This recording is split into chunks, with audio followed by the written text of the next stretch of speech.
بسم اللہ الرحمن الرحیم۔ تمام سامعین اور ناظرین کو میری طرف سے السلام علیکم۔ ناظرین، انسانی تاریخ میں بے شمار جنگیں لڑی گئی ہیں، مگر کچھ جنگیں ایسی ہوتی ہیں جو تاریخ کے سینے میں محفوظ ہو جاتی ہیں۔ ایسی ہی ایک جنگ جو کہ اپنے وقت کی عظیم طاقتوں کے درمیان لڑی گئی اور جس کے اثرات بہت دیر تک قائم رہے۔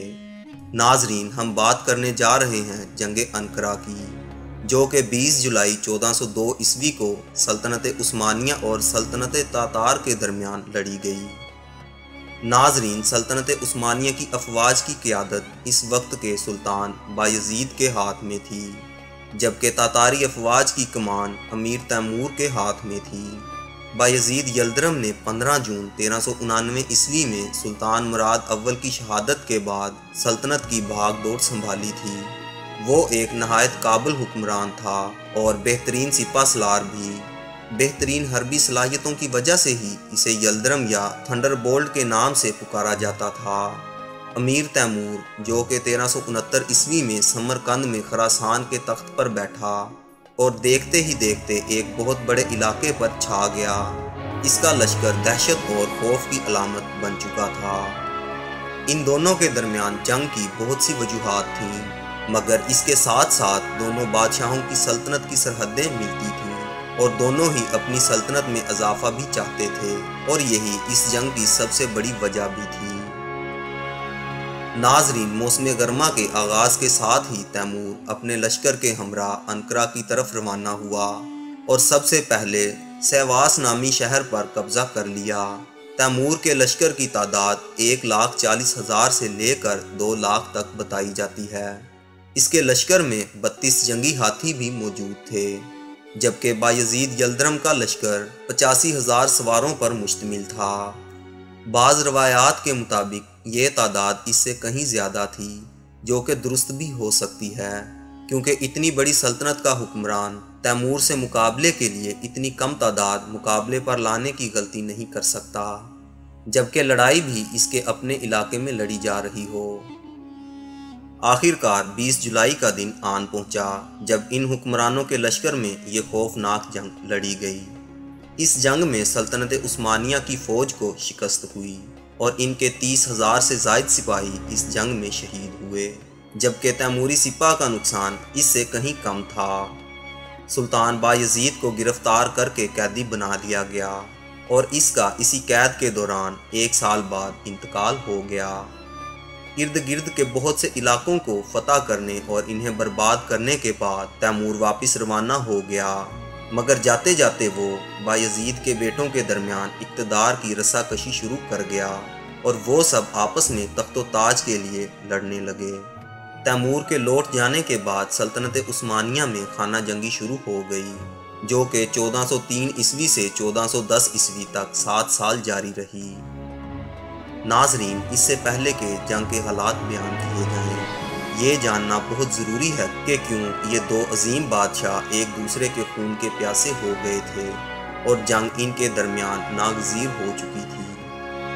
ناظرین، سب سے پہلا سبب ان 2 بادشاہوں کی سرحدوں کا آپس میں ملنا اور سرحدی جھڑپیں اس جنگ کا باعث بنی۔ اس کے علاوہ ان دونوں سلاطین کے درمیان جو خط و کتابت ہوتی رہی، اس کی تلخی سے اندازہ لگایا جا سکتا ہے کہ ان دونوں میں ایک دوسرے سے نفرت کس قدر بڑھ چکی تھی۔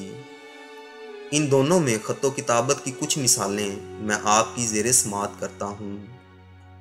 ناظرین، تیمور نے یلدرم کو ایک خط لکھا جس میں اس کا لہجہ قدرے نرم تھا، جس میں اس نے یلدرم سے درخواست کی کہ وہ یوسف اور سلطان احمد کی مدد نہ کرے، جو کہ تیمور کے دشمن تھے اور یلدرم کے ساتھ معاہدہ کر چکے تھے۔ اس وقت تک تیمور کو یلدرم سے کوئی پرخاش نہ تھی، مگر یلدرم نے جو جواب دیا وہ بہت نامناسب تھا اور جس کا مفہوم کچھ اس قسم کا تھا: اے خونی کتے تیمور، سن لے، ترک نہ تو اپنے دوستوں کو پناہ دینے سے انکار کرتے ہیں اور نہ ہی اپنے دشمن سے جنگ کرنے سے ڈرتے ہیں، اور نہ وہ جھوٹ بولنے اور دھوکہ دینے کے عادی ہیں۔ جس پر تیمور نے بھی اس کو سخت زبان میں جواب دیا اور طعنہ دیا کہ وہ جانتا ہے کہ عثمانی ترک خانہ بدوش ترکمانوں کی نسل سے ہیں، اور میں تمہاری اصل کو جانتا ہوں، اور میں تمہیں یہ صلاح دیتا ہوں کہ مقابلے پر آنے سے پہلے اچھی طرح سوچ لو، مگر تم سے توقع نہیں کہ تم غور کرو، کیونکہ ترکمانوں نے آج تک اس صلاحیت کا مظاہرہ نہیں کیا۔ بہرحال سوچ لو، یہ سن لو کہ اگر تم نے میرے مشورے پر عمل نہ کیا تو پچھتاؤ گے، اور سوچ سمجھ کر قدم اٹھاؤ اور وہی کرو جس میں فائدہ نظر آئے۔ جس کے جواب میں یلدرم نے اسے یورپ میں اپنی فتوحات گنوائیں اور کہا کہ اب وہ اسلام کا محافظ ہے، اور اس کا باپ بھی شہید ہوا تھا۔ اس نے ساتھ میں یہ بھی لکھا تھا کہ ہم نے مدت سے تمہارے ساتھ جنگ کا ارادہ کر رکھا ہے، اور الحمدللہ اب وقت قریب آ گیا ہے، اور اب تم خود لڑنے نہ آؤ گے تو ہم سلطانیہ میں تمہارا تعاقب کریں گے۔ ناظرین، جنگ نیکوپولس میں سلطان بایزید اول نے صلیبی فوج کے خلاف شاندار فتح پائی، لیکن اس کے تقریباً 6 برس بعد 20 جولائی 1402 عیسوی کو جنگ انقرہ میں اسے امیر تیمور کے ہاتھوں شکست کا سامنا کرنا پڑا۔ امیر تیمور نے اپنے دور کی بہت بڑی طاقت کو بہتر حکمت عملی سے شکست دی۔ وہ کامیاب جنگجو، سپہ سالار اور حملہ آور تھا۔ اس نے یکے بعد دیگرے کئی فتوحات حاصل کیں اور ایک وسیع سلطنت قائم کر لی۔ البتہ یہ مقبوضہ علاقوں میں پائیدار ریاستی ڈھانچہ قائم کرنے میں ناکام رہا۔ اسی لیے جنگ کے صرف 3 سال بعد جب اس کا انتقال ہوا، تیموری سلطنت بکھرنے لگی اور جلد دنیا کے نقشے سے غائب ہو گئی۔ دوسری جانب سلطنت عثمانیہ نے اس دھچکے کے بعد خود کو سنبھال لیا اور آئندہ 2 سے 3 صدیوں تک ایک بڑی طاقت کے طور پر نمایاں رہی۔ امیر تیمور نے اس علاقے میں اپنی سلطنت کی بنیاد رکھی جہاں آج ازبکستان ہے۔ ناظرین، قوت پانے کے بعد مغرب اور شمال مغرب کی طرف فتوحات کرتی تیموری فوج بحیرہ کیسپین، دریائے ارل اور یورپ کے سب سے بڑے دریا ولگا تک جا پہنچی۔ جنوب اور جنوب مغرب میں یہ سلسلہ فارس سے شمالی عراق اور شام تک گیا۔ اس کی فوج کے قدم بر صغیر تک بھی آئے۔ اس صورتحال میں پہلے سے موجود طاقتور عثمانی اور ابھرتی تیموری سلطنت کے مابین کشیدگی اس نہج پر آن پہنچی کہ تصادم ناگزیر خیال کیا جانے لگا۔ ناظرین، امیر تیمور نے اپنے بڑے لشکر کے ساتھ اناطولیہ کا رخ کیا۔ تب وہ جنگوں اور مہمات میں 3 دہائیوں سے زائد عرصہ گزار چکا تھا۔ بایزید اول نے بازنطینی سلطنت کے دارالحکومت قسطنطنیہ کا محاصرہ کر رکھا تھا۔